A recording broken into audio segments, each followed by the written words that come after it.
Chapter 2. Olaf had inherited from his father a great battle-axe, with pointed barbs, steel edge, and inlays of gold on the cheeks. The shaft had bands of gilt copper. It had a name and was called kinship. It was a splendid weapon, and the boy who owned this treasure thought its match was scarce to be found in Norway, as was like enough. But he had never said this to any but Ingunn, and she believed it, and was as proud of the axe as he himself. Olaf had always kept it hanging above his sleeping place in the hall. But one day this spring Olaf saw that the edge was notched, and when he took it down he found that the steel edge had parted from the iron blade and worked loose in the welding.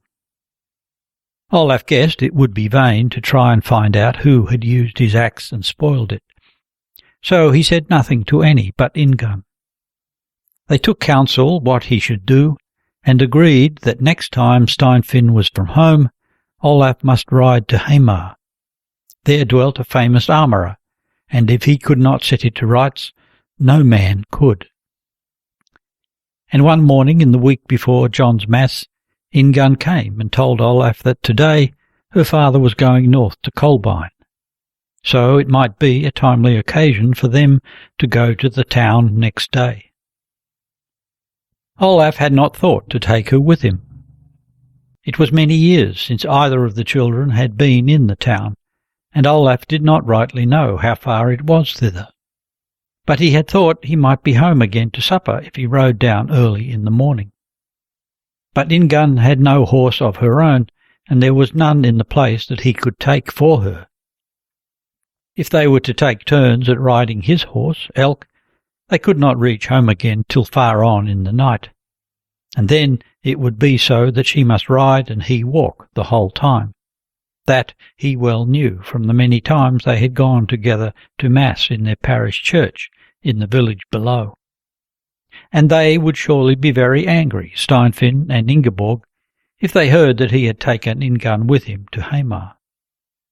But Olaf only made answer that they would have to go down to the shore and row to the town. They must set out betimes in the morning. It was a good while before sunrise when he stole out of the hall next morning. But it was daylight outside, calm and chilly. The air was cold with dew, good as a bath after the dense fumes of man and dog within. The boy sucked it in as he stood on the threshold looking at the weather. The wild cherry was white with a foam of blossom between the cornfields. Spring had come, even here in the hills. Far below, the lake lay glistening, a dead grey with dark stripes where the current ran. It gave promise of showers. The sky had a wan look, and dark shreds of cloud drifted low down. There had been rainstorms in the night. When Olaf stepped out on the grass of the yard, his high boots of yellow undyed leather were darkened with moisture. Little reddish splashes appeared on his bootlegs. He sat down on the doorstone and pulled off his boots, tied the laces together and slung them over his shoulder to carry them with his folded cloak and the axe. Barefoot he went across the wet courtyard to the house where Ingunn had slept the night with two of the serving maids, that she might be able to slip away without being seen. For the journey to town Olaf had dressed himself in his best clothes, a long kirtle of light blue English cloth and hose of the same stuff. But the dress was somewhat outgrown. The kirtle was tight across the chest and short at the wrists, and it scarce reached to the middle of his calf. The hose, too, were very tight, and Ingeborg had cut off the feet the autumn before. Now they ended at the ankle. But the kirtle was fastened at the neck with a fine ring brooch of gold, and round his waist he wore a belt set with silver roses and St. Olaf's image on the buckle. His dagger bore gilt mounts on hilt and sheath. Olaf went up into the balcony and struck 3 light blows upon the door. Then he stood waiting. A bird began trilling and piping. It burst forth like a fountain above the sleepy twittering from the thickets round about. Olaf saw the bird as a dot against the sky. It sat on a fir twig against the yellowing northern heaven. He could see how it drew itself in and swelled itself out like a little heart beating. The hosts of cloud high up began to flush. A flush spread over the hillside with a rosy reflection on the water. Olaf knocked at the door again, much harder. It rang out in the morning stillness, so that the boy held his breath and listened for a movement in any of the houses. Soon after, the door was opened ajar. The girl slipped out. Her hair hung about her, ruffled and lustreless. It was yellow-brown and very curly. She was in her bare smock. The neck, which was of white linen, was worked with green and blue flowers, but below it was of coarse grey stuff, and it was too long for her and trailed about her narrow pink feet. She carried her clothes over her arm and had a wallet in her hand. This she gave to Olav, threw down her bundle of clothes, and shook her hair from her face, which was still flushed with sleep, one cheek redder than the other. She took a waistband and girt up her smock with it. She was tall and thin, with slight limbs, a long, slender throat, and a small head. Her face was a triangle, her forehead low and broad, but it was snow-white and finely arched at the temples under the thick folds of hair. The thin cheeks were too much drawn in, making the chin too long and pointed. The straight little nose was too low and short, but for all that, her little face had a restless charm of its own. The eyes were very large and dark grey, but the whites were as blue as a little child's, and they lay in deep shadow beneath the straight black lines of her brows and her full white eyelids. The mouth was narrow, but the lips were red as berries. And with her bright pink and white complexion, Ingunn Steinfinnsons was fair now in her young girlhood.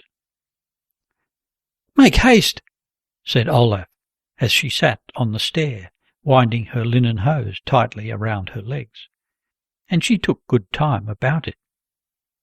"You had best carry hose and shoes till the grass be dry." "I will not go barefoot on the wet ground in this cold." The girl shivered a little. "You will be warmer when once you have made an end of putting on your clothes. You must not be so long about it. It's rosy morning already, can't you see?" Ingunn made no answer, but took off her hose band and began again to wind it about her leg. Olaf hung her clothes over the rail of the balcony. "You must have a cloak with you. Do you not see we shall have showers today?" "My cloak is down with Mother. I forgot to take it with me last night. It looks now for fine weather, but if there comes a shower we shall find some place to creep under." "What if it rains while we are in the boat? You cannot walk into the town without a cloak either. But I see well enough you will borrow my cloak, as is your way." Ingunn looked up at him over her shoulder. "Why are you so cross today, Olav?" And she began to be busy with her footgear again. Olav was ready with an answer, but as she bent down to her shoe, the smock slipped from her shoulders, baring her bosom and upper arm. And instantly a wave of new feeling swept over the boy. He stood still, bashful and confused, and could not take his eyes off this glimpse of her naked body. It was as though he had never seen it before. A new light was thrown on what he knew of old. As with a sudden landslip within him, his feelings for his foster sister came to rest in a new order. With a burst of fervour he felt a tenderness which had in it both pity and a touch of pride. Her shoulders sank so weakly in a slant to the faint rounding of the shoulder joint. The thin white upper arms looked soft, as though she had no muscles under her silky skin. The boy's senses were tricked with a vision of corn that is as yet but milky before it has fully ripened. He had a mind to stoop down and pat her consolingly. Such was his sudden sense of the difference between her feeble softness and his own wiry, muscular body. Oft had he looked at her before in the bath-house, and at himself, his hard, tough, well-rounded chest, his muscles firmly braced over the stomach and swelling into a knot as he bent his arm. With childish pride he had rejoiced that he was a boy. Now this self-glorious sense of being strong and well-made became strangely shot through with tenderness, because she was so weak. He would know how to protect her. He would gladly have put his arm around that slender back, clasped her little girlish breasts beneath his hand. He called to mind that day last spring when he himself had fallen on his chest over a log. It was where Gunnleik's new house was building. He had torn both his clothes and his flesh. With a shudder in which were mingled horror and sweetness, he thought that never more would he let Ingunn climb up on the roof with them at Gunnleik's farm. He blushed as she looked at him. "You are staring. Mother will never know I have borrowed her smock. She never wears it herself." "Do you not feel the cold?" he asked, and Ingunn's surprise was yet greater, for he spoke as low and shyly as though she had really come to some hurt in their game. "Oh, not enough to make my nails go blue," she said, laughing. "No, but can you not get your clothes on quickly?" he said anxiously. "You have goose flesh on your arms." "If I could get my smock together." The edges at the throat were stiff with sewing. She struggled but could not get the stuff through the tiny ring of her brooch. Olaf laid down the whole load he had just taken on his back. "I will lend you mine. It has a bigger ring." He took the gold brooch from his bosom and handed it to her. Ingunn looked at him amazed. She had pestered him to lend her this trinket before now, but that he himself should offer to let her wear it was something new, for it was a costly jewel of pure gold and fairly big. Along the outer edge were inscribed the angel's greeting and Amor vincit omnia. Her kinsman Steinfinnsons said that in the Norse tongue this meant love conquers all things, since the Lady Sancta Maria conquers all the malice of the fiend by her loving supplication. Ingunn had put on her red holy day garments and bound her silken girdle about her waist. She combed her tangled hair with her fingers. "You must even lend me your comb, Olav." Although he had but just collected all his things again, he laid them down once more, searched out a comb from his pouch, and gave it to her without impatience. But as they plodded along the road between the fences down in the village, Olaf's dizzy exultation forsook him little by little. The weather had cleared, and the sun was broiling hot, and as time went on, it was a load: wallet, axe, cloak, and boots. True, Ingunn had once offered to carry some of it, but that was when they were passing through the forest and it was cool beneath the firs, with a grateful fresh scent of pine needles and hair moss and young leaves. The sun barely gilded the tree-tops, and the birds sang with full throat.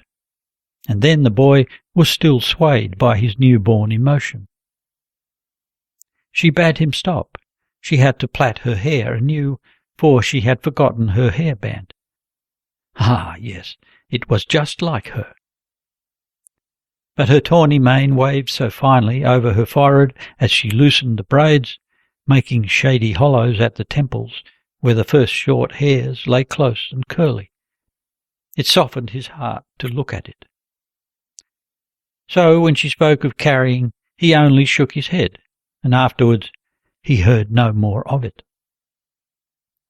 Down here on the fjord it was full summer. The children climbed a fence and made straight across an enclosure. The meadow was a slope of flowers, pink clouds of caraway and golden globe flowers. Where there was a thin patch of soil among the rocks, the violets grew thick as a carpet, and within the shade of the alder brake, red catchflies blazed amid the luxuriant green. Ingunn stopped again and again to pluck flowers, and Olaf grew more and more impatient. He longed to get down to the boat and be rid of his burden. He was hungry too. As yet neither of them had tasted food. But when she said that they could sit down and eat here in the shade by the brook, he replied shortly that it would be as he said. When they had got hold of a boat, they could make a meal before rowing away, but not till then. "You will always have your way," said Ingunn querulously. "Aye, if I let you have yours, we might reach the town tomorrow morning. But if you will listen to me, we shall be back at Fretterstein by that time." Then she laughed, flung away her flowers, and ran after him. All the way down, the children had followed the brook which ran north of the houses at Fretterstein.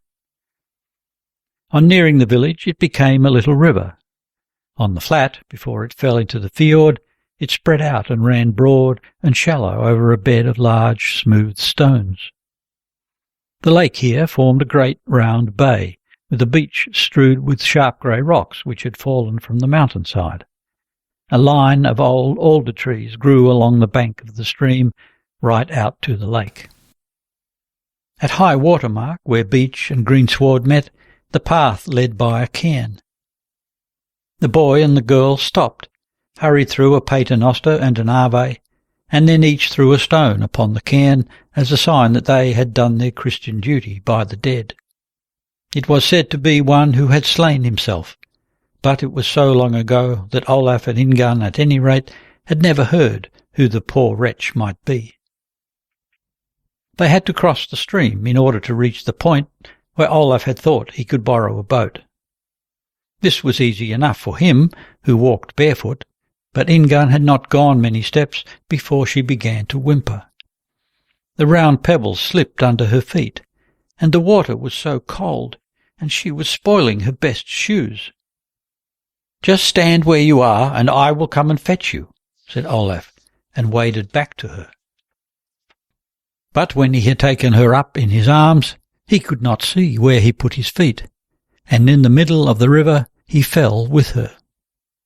The icy water took away his breath for a moment. The whole world seemed to slough over.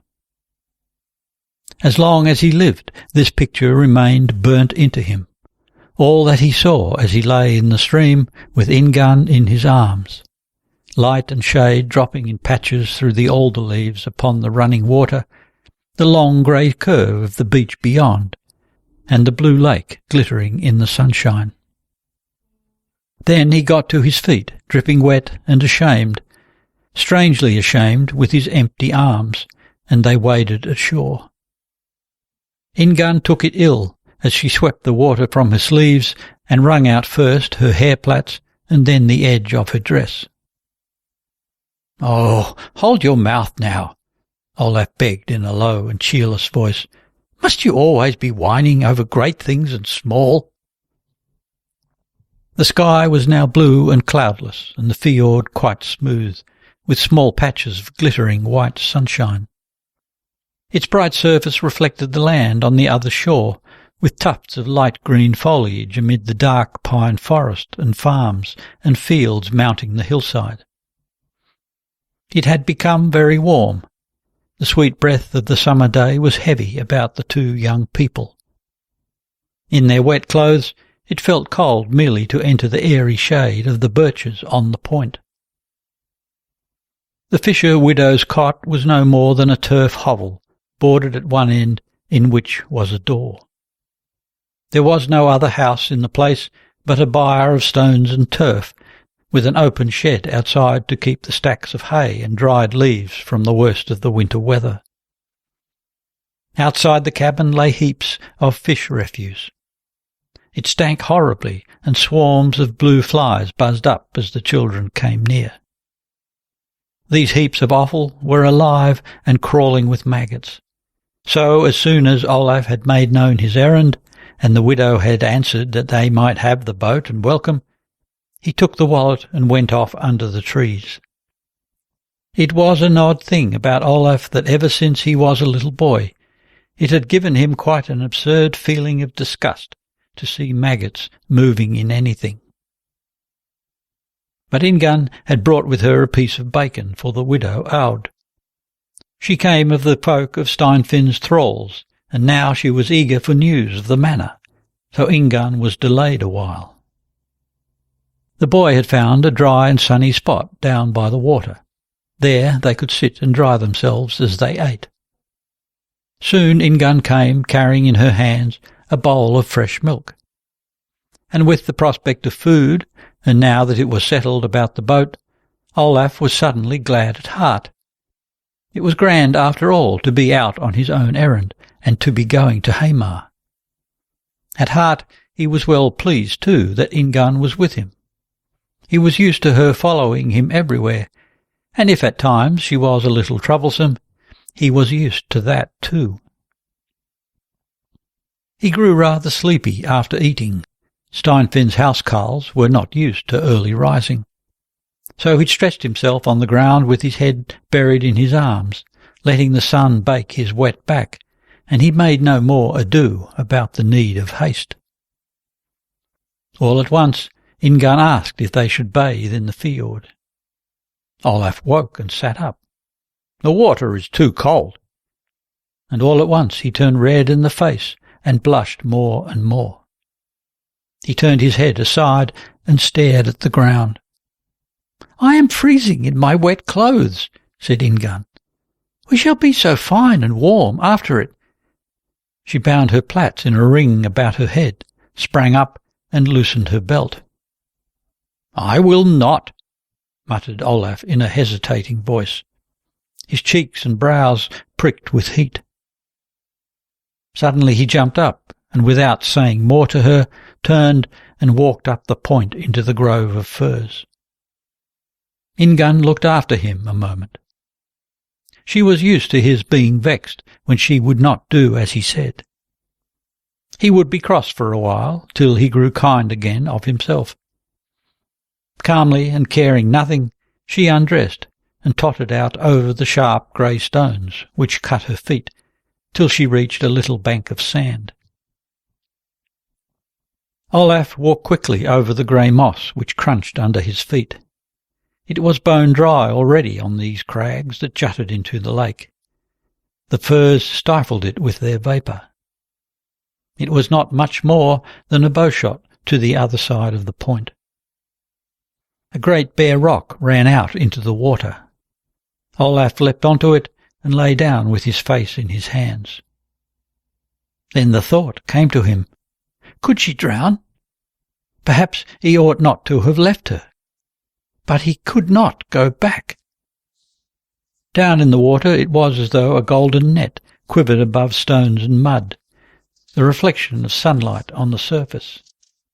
He grew giddy from looking down, felt as if he were afloat. The rock he lay on seemed to be moving through the water. And all the time he could not help thinking of Ingunn and being tormented by the thought. He felt plunged into guilt and shame, and it grieved him. They had been used to bathe from his canoe in the tarn above, swimming side by side in the brown water, into which a yellow dust was shed from the flowering spruces around. But now they could not be together as before. It was just as when he lay in the stream and saw the familiar world turned upside down in an instant. He felt as if he had had another fall. Humbled and ashamed and terrified, he saw the things he had seen every day from another angle as he lay on the ground. It had been so simple and straightforward a thing that he should marry Ingunn when they grew up. And he had always looked to Steinfinn to decide when it should be. The lad might feel a tingling when Steinfinn's housecarls told tales of their commerce with women, but to him it had been clear that they did these things because they were men without ties, while he, being born to an estate, must keep himself otherwise. It had never disturbed his rest to think that he and Ingunn would live together and have children to take the inheritance after them. Now he felt he had been the victim of a betrayal. He was changed from what he had been, and Ingunn was changed in his eyes.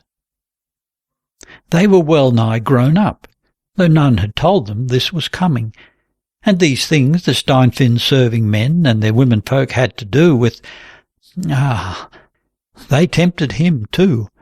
For all she was his betrothed, and he had an estate, and she a dowry in her coffer. He saw her as she lay there, face down on the short, dry grass.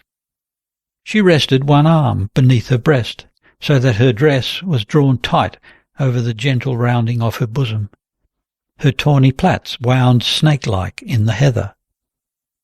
When she had said that about bathing, an ugly thought had come over him, together with a meaningless fear, strong as the fear of death. For it seemed to him that they were as two trees torn up by the spring flood and adrift on a stream, and he was afraid the stream would part them asunder.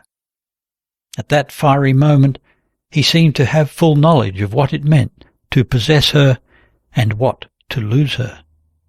But what was the sense of thinking of such things, when all who had power and authority over them had ordained that they should be joined together? There was no man and no thing to part them.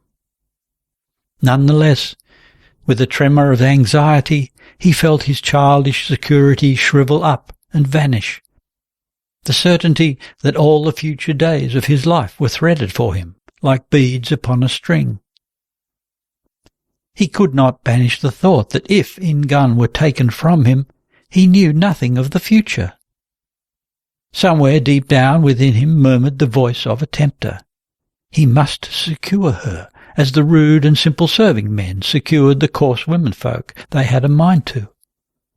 And if anyone stretched out a hand towards her that was his, he would be wild, like the he-wolf showing his teeth as he stands over his prey, like the stallion rearing and snorting with rage to receive the bear and fight to the death for his mares, while they stand in a ring about the scared and quivering foals. The boy lay motionless, staring himself dizzy and hot at the play of light in the gliding water, while he strove with these new thoughts, both what he knew and what he dimly guessed. When Ingunn gave a call just behind him, he started up as though waked from sleep. "You were foolish not to care for a swim," she said. "Come now." Olav jumped down to the beach and walked quickly before her.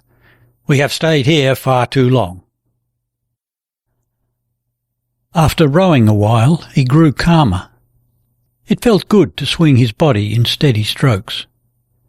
The beat of the oars in the rowlocks, the wash of the water under the boat, lulled his agitation. It was broiling hot now, and the light from the sky and lake dazzled and hurt the eyes. The shores were bathed in heat haze, and when Olav had rowed for well nigh 2 hours, it began to tell on him severely. The boat was heavy, and he had not thought how unpractised he was at rowing. This was not the same as poling and splashing about in the tarn at home. He had to keep far out, for the shore wound in bays and inlets. At times he was afraid he might be clean out of his course. The town might lie hidden behind one of those headlands, invisible from the boat.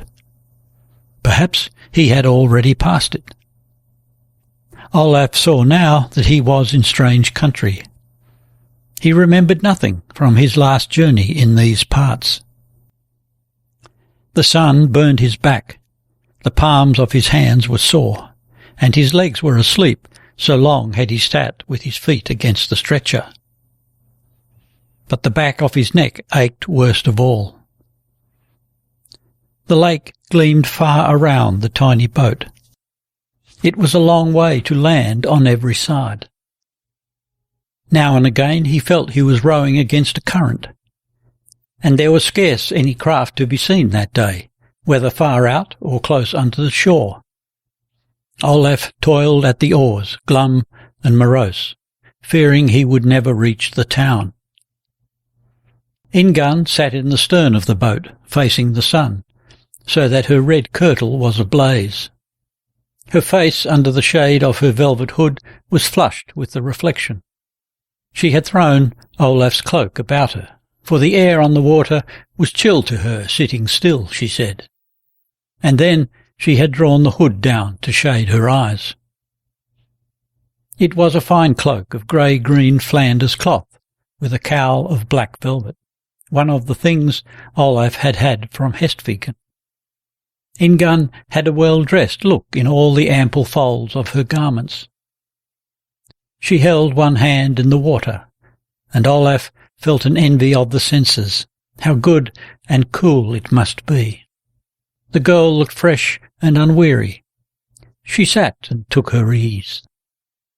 Then he pulled harder, all the harder for the pain he felt in hands and shoulders and in the small of his back. He clenched his teeth and rowed furiously for a short space. It was a great deed he had undertaken for her sake, this rowing, and he knew with pride and a melancholy sense of injury that he would never have thanks for it. There she sits, playing with her hand over the side, and never has a thought of my toiling. The sweat poured off him, and his outgrown kirtle chafed worse and worse at the armholes. He had forgotten it was his business that brought them. Once more he pursed his lips, swept his arm across his red and sweaty face, and took a few more mighty pulls. "Now, I see the towers over the woods," said Ingunn at last. Olaf turned and looked over her shoulder. It hurt his stiff neck past believing. Across the perfectly hopeless expanse of the fjord, he saw the light stone towers of Christchurch above the trees on a point of land. Now he was so tired that he could have given up altogether. He rounded the point where the convent of preaching friars lay far out on raised foundations. It was a group of dark timber houses about a stave church, with roofs of tarred shingles, one above the other, dragon heads on the gables and gilt weathercocks above the ridge turret, in which the mass bell hung. Olaf put into the monk's pier. He washed the worst of the sweat from him before he climbed up, stiff and spent. Ingunn was already at the convent gate, talking with the lay brother, who had charge of some labourers. They were bearing bales of goods down to a little trading craft. Brother Vigard was at home, she told Olaf as he came up. Now they must ask leave to speak with him. He could best advise them in this business. Olaf thought they could ill trouble a monk with such a trifle. Brother Vigard was wont to come twice a year to Fretterstein, and he was the children's confessor. He was a wise and kindly man, and always used the opportunity to give them such counsel and exhortation as the young people of that house lacked all too often. But Olaf had never spoken a word to Brother Vigard unbidden, and to put him to the pains of coming to the parlour for their sake seemed to him far too bold. They could well inquire the way to the smith of the brother porter. But Ingunn would not give in. As Olaf himself had hinted, it was perhaps a hazardous thing to hand over such an heirloom to a smith of whom they knew nothing. But maybe Brother Vigard would send a man from the convent with them. Yes, it was not impossible he might offer to go with them himself. That Olaf did not believe. But he let Ingunn have her way. She had a motive for it, which she kept to herself. Once, long ago, she had visited the convent with her father, and then they had been given wine, which the monks made from apples and berries in their garden. So good and sweet a drink she had never tasted before or since, and she secretly hoped that Brother Vigard might offer them a cup of it. The parlour was but a closet in the guest-house. The convent was a poor one, but the children had never seen another, and they thought it a brave and fine room, with the great crucifix over the door. In a little while Brother Vigard came in. He was a middle-aged man of great stature, weather-beaten, with a wreath of grizzled hair. He received the children's greeting in friendly fashion, but seemed pressed for time. With awkward concern Olaf came out with his errand. Brother Vigard told them the way shortly and plainly, past Christ Church, eastward through the green street, past the Church of Holy Cross, and down to the left along the fence of Karl Jet's garden, down to the field where was a pond. The smith's house was the biggest of the three that stood on the other side of the little mere. Then he took leave of the children and was going. "You will sleep in the guest-house tonight, I suppose?" Olaf said they must set out for home after vespers.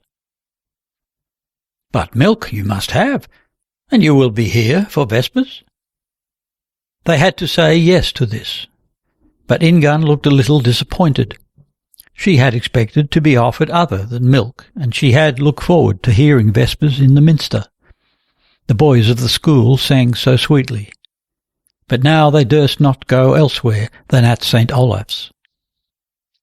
The monk was already at the door when he turned sharply, as something came into his mind. "So, that is how it is. Steinfinn has sent for John Smith today? Are you charged to bid the armourer come to Fretterstein, Olaf?" he asked with a trace of anxiety. "No, father, I am come on my own errand." Olaf told him what it was and showed the axe. The monk took it and balanced it in both hands. "A goodly weapon you have there, my Olaf," he said, but more coolly than Olaf had ever thought a man could speak of his axe. Brother Vigard looked at the gold inlay on the cheeks. "It is old, this one. They do not make such things nowadays. This is an heirloom, I imagine." "Yes, father. I had it of my father." "I have heard of a horned axe like this, which they say was at Differen in the old days, when the old baron's kin held the manor. That must be near 100 years ago. There was much lore about that axe. It had a name, and was called Wrathful Iron." "Yes, my kindred come from thence. Olaf and Torgils are yet family names with us. But this axe is called Kinfetch, and I don't know how it came into my father's possession." It must be another then. Such horned axes were much used in the old days," said the monk. He passed his hand along the finely curved blade. "And maybe that is lucky for you, my son. If I remember me rightly, bad luck followed that axe I spoke of." He repeated his directions, took a kindly leave of the children, and went out. Then they went off to find the smith. Ingunn strode in front. She looked like a grown maid in her long, trailing dress. Olaf tramped behind, tired and downcast. He had looked forward so much to the journey to town, scarce knowing what he looked for in it.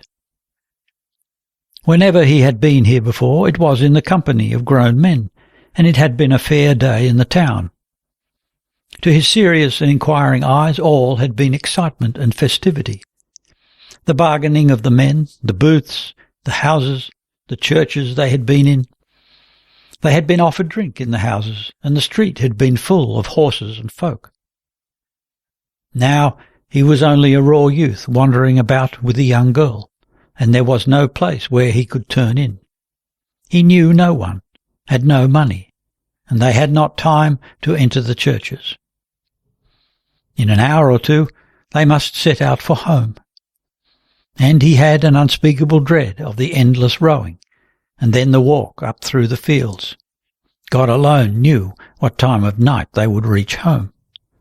And then they might look for a chiding for having run away. They found the way to the smith.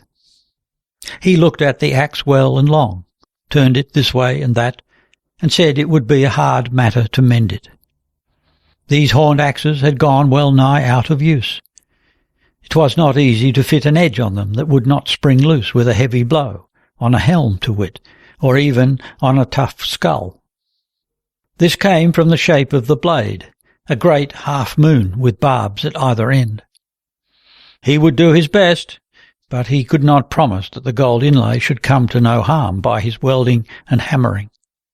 Olav considered a moment, but could see nothing else to be done. He gave the axe to the smith and bargained with him as to the price of the work. But when Olav told where he came from, the smith looked up and scanned his face. "Then you would have it back in all haste, I think." "So that is the way of it. Are they making ready their axes at Fretterstein these days?" Olav said he knew nothing of that. "No, I guess not. Has Steinfinn any plan, he's not likely to tell his boys of it." Olav looked at the smith as though he would say something, but checked himself. He took his leave and departed. They had passed the pond, and Ingunn wished to turn into a road between fences which led up to Green Street. But Olav took her by the arm. "We can go here." The houses in Green Street were built on a ridge of high ground. Below them ran a brook of dirty water at the edge of the fields, behind the townsmen's outhouses and kale yards. By the side of the brook was a trodden path. Ashes, apple trees and great rose bushes in the gardens shaded the path, so the air felt cool and moist. Blue flies darted like sparks in the green shadows, where nettles and all kinds of coarse weeds grew luxuriantly, for folk threw out their refuse on this side, making great muck heaps behind the outhouses. The path was slippery with grease that sweated out of the rotting heaps, and the air was charged with smells, fumes of manure, stench of carrion, and the faint odour of angelica, which bordered the stream with clouds of greenish-white flowers. But beyond the brook the fields lay in full afternoon sunshine. The little groves of trees threw long shadows over the grass. The fields stretched right down to the small houses along Strand Street, and beyond them lay the lake, blue with a golden glitter, and the low shore of Holy Isle in the afternoon haze. The children walked in silence. Olav was now a few paces in front. It was very still here in the shade behind the gardens, nothing but the buzzing of the flies. A cowbell tinkled above on the common. Once the cuckoo called, spectrally clear and far away on a wooded ridge. Then a woman's scream rang out from one of the houses, followed by the laughter of a man and a woman. In the garden a man had caught a girl from behind. She dropped her pail, full of fishes' heads and offal, and it rolled down to the fence. The couple followed, stumbling and nearly falling. When they caught sight of the two children, the man let go the girl. They stopped laughing, whispered, and followed them with their eyes. Instinctively Olav had halted for a moment, so that Ingunn came up beside him, and he placed himself between her and the fence. A blush crept slowly over his fair features, and he looked down at the path as he led Ingunn past. These houses in the town that Steinfinn's housecarls had talked about so much. For the first time it made him hot and gripped his heart to think of them, and he wondered whether this was one of those houses. The path turned, and Olav and Ingunn saw the huge grey mass and pale leaden roof of Christ Church and the stone walls of the bishop's palace above the trees a little way in front of them. Olav stopped and turned to the girl. "Tell me, Ingunn, did you hear what Brother Vigard said, and the smith?" "What do you mean?" "Brother Vigard asked if Steinfinn had sent for the armourer to Fretterstein," said Olav slowly. "And John Smith asked if we made ready our axes now." "What did they mean? Olav, you look so strangely." "I don't know. Unless there is news at the Thing. Folks are breaking up from the Thing these days, the first of them." "What do you mean?" "I don't know, unless Steinfinn has made some proclamation." The girl raised both hands abruptly and laid them on Olaf's breast. He laid both his palms upon them and pressed her hands against his bosom. And as they stood thus, there welled up again in Olaf, more powerfully than before, that new feeling that they were adrift, that something which had been was now gone for ever. They were drifting toward the new and unknown. But as he gazed into her tense, dark eyes, he saw that she felt the same, and he knew in his whole body and his whole soul that she had turned to him and clutched at him because it was the same with her as with him. She scented the change that was coming over them and their destiny, and so she clung to him instinctively, because they had so grown together throughout their forlorn, neglected childhood that now they were nearer to each other than any beside.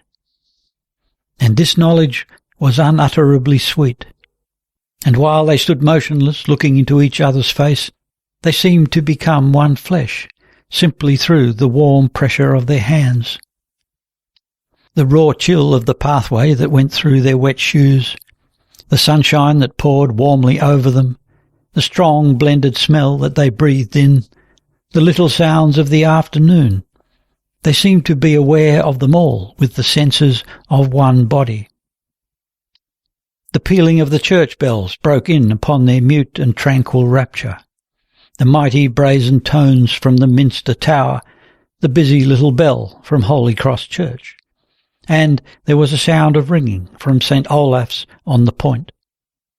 Olaf dropped the girl's hands. "We must hurry." Both felt as though the peal of the bells had proclaimed the consummation of a mystery.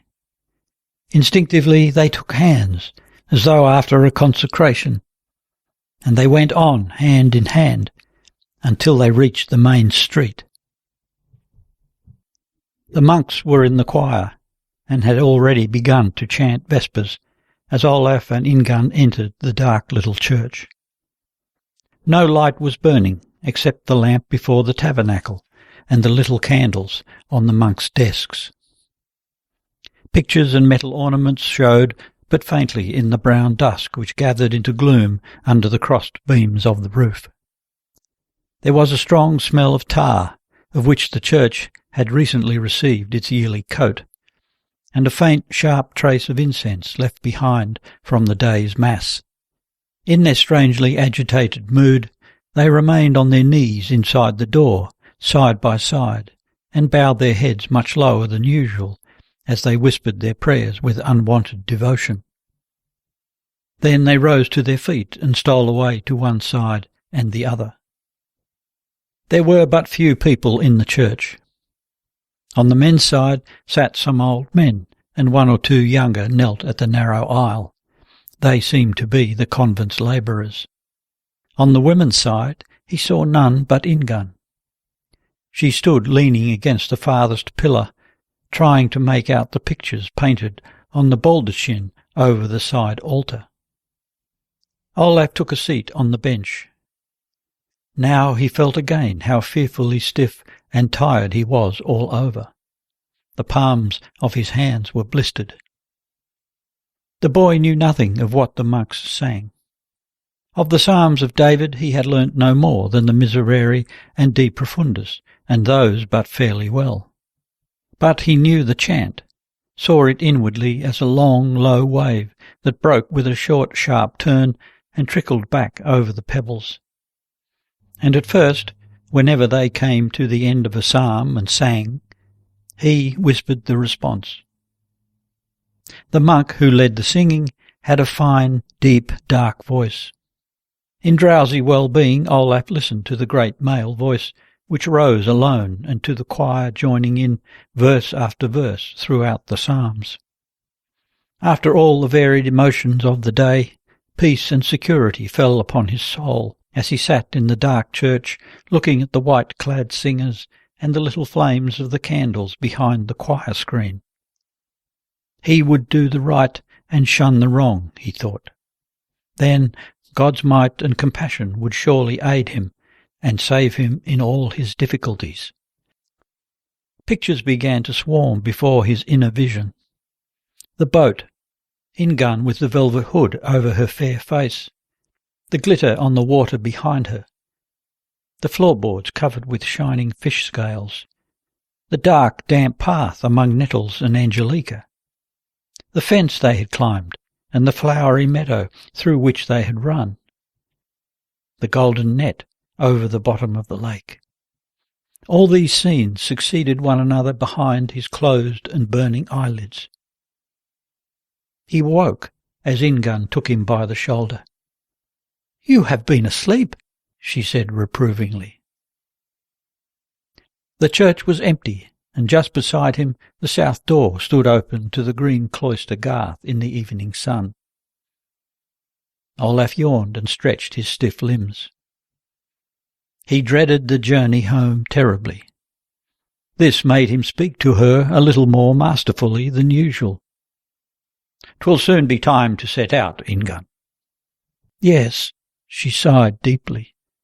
"Would we might sleep here tonight." "You know we cannot do that." "Then we could have heard Mass in Christ Church in the morning. We never see strange folk, we who must ever bide at home. It makes the time seem long." "You know that one day it will be otherwise with us." "But you have been in Oslo too. You have, Olav." "Ah, but I remember nothing of it." "When we come to Hestviken you must promise me this, that you will take me thither some time, to a fair or a gathering." "That I can well promise you, I think." Olaf was so hungry his entrails cried out for food. So it was good to get warm groats and whey in the guest room of the convent.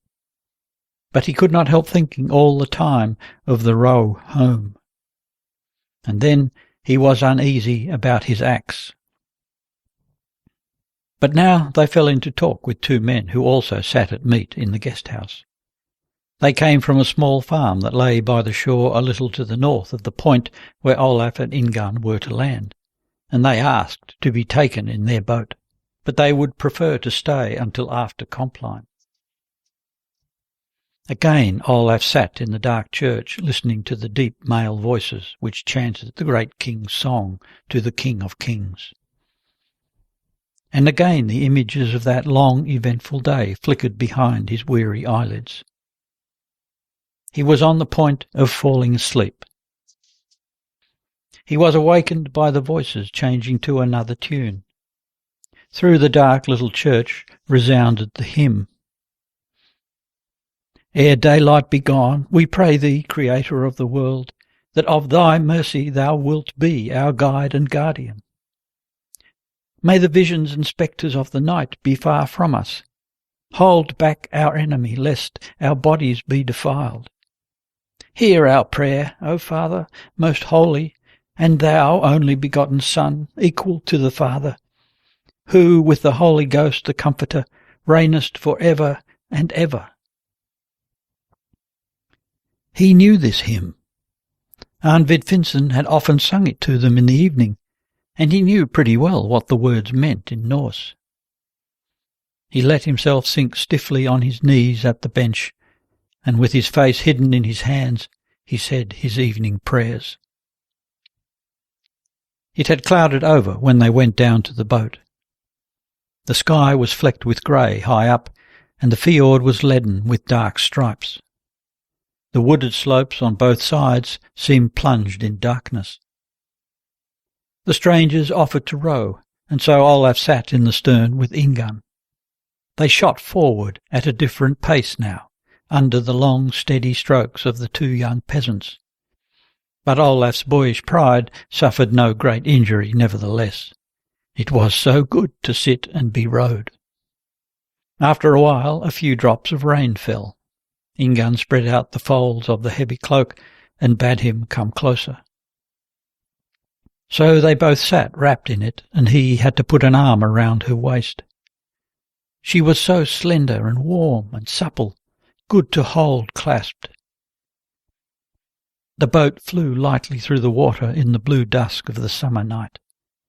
Lighter shreds of mist with scuds of rain drifted over the lake and the hills around, but they were spared the rain. Soon the two young heads sank against one another, cheek to cheek. The men laughed and bade them lie down upon their empty sacks in the bottom of the boat. Ingunn nestled close to him and fell asleep at once. Olaf sat half up with his neck against the stern seat. Now and again he opened his eyes and looked up at the cloudy sky. Then his weariness seemed to flow over him, strangely sweet and good. He started up as the boat grounded on the sand outside Aud's cabin. The men laughed. No, why should they have woken him? It was nothing of a row. It was midnight. Olaf guessed that they had rowed it in less than half the time he had taken. He helped the men to shove the boat up on the beach. Then they said good night and went. First they became two queerly black spots, losing themselves in the dark rocky shore of the bay, and soon they had wholly disappeared into the murky summer night.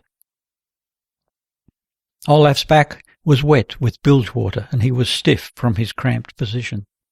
But Ingunn was so tired that she whimpered. She would have it they must rest before setting out to walk home.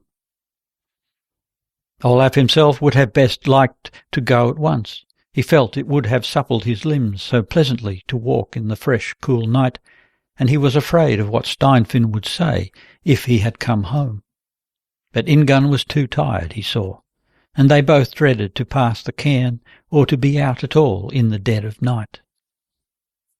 So they shared the last of the food in their wallet and crept into the cabin. Just inside the door was a little hearth from which some warmth still came. A narrow passage led in, which divided the earthen floor into two raised halves.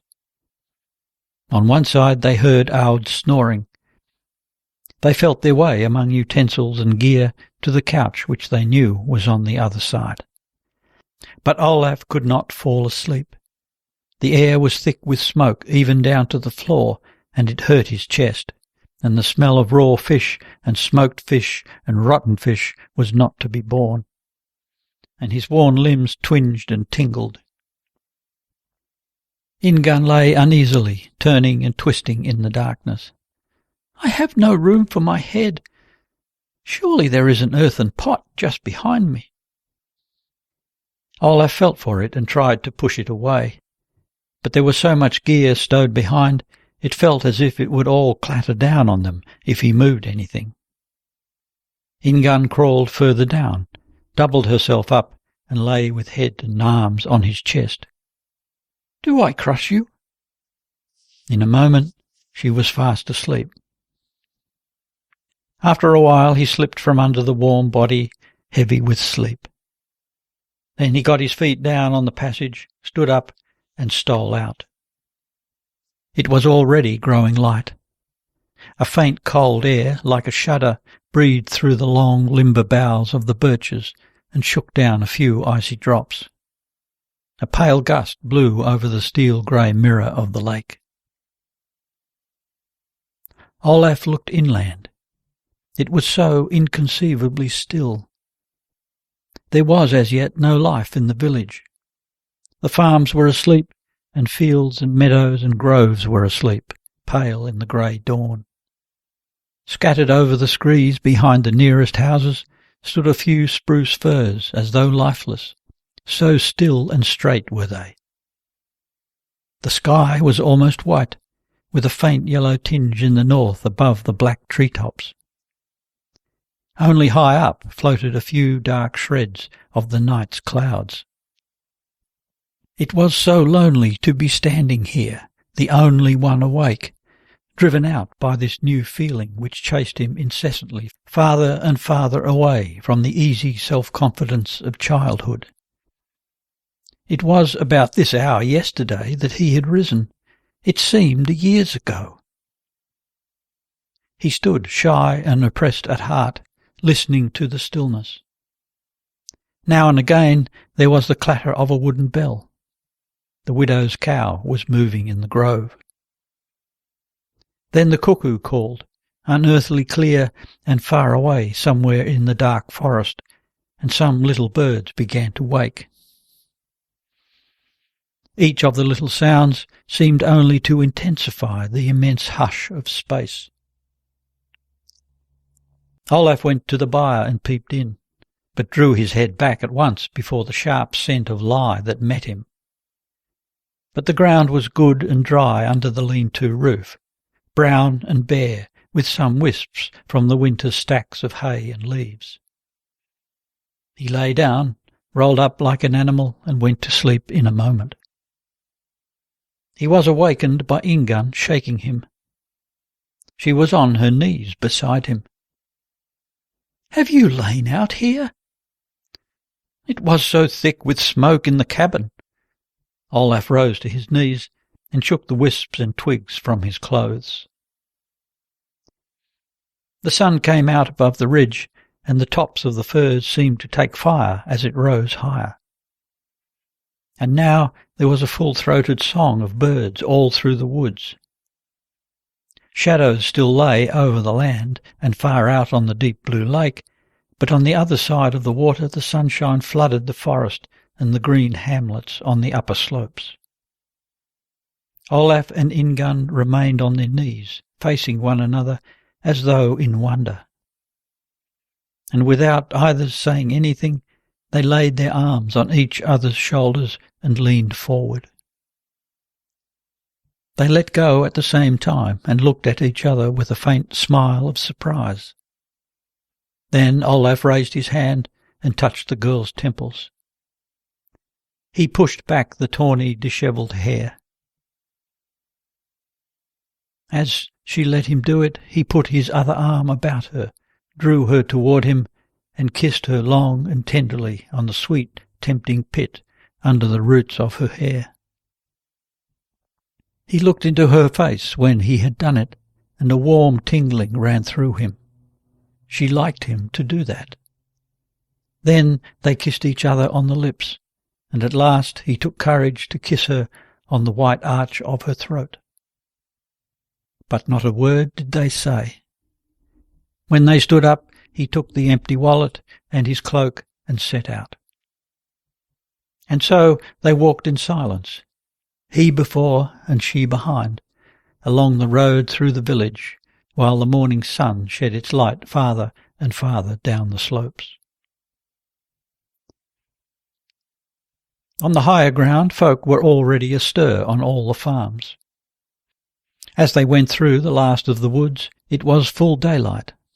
But when they came to the staked gate where the home fields of Fretestein began, they saw no one about. Perhaps they might come well out of their adventure after all. Behind the bushes by the gate they halted for a moment and looked at each other. The dazed, blissful surprise broke out in their eyes once more. Quickly he touched her hand, then turned to the gate again and pulled up the stakes.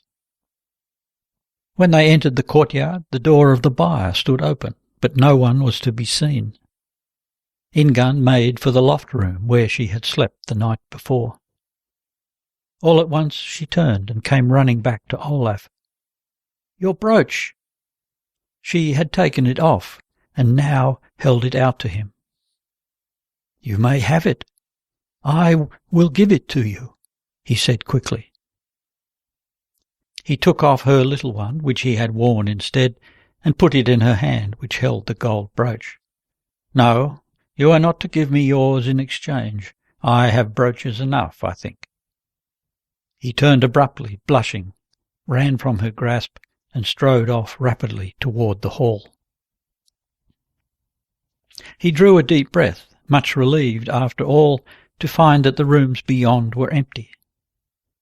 One of the dogs got up and came to meet him, wagging its tail. Olaf patted it and spoke a friendly word or two.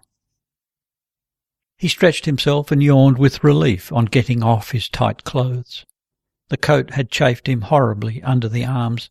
He could not possibly wear it again unless it was altered.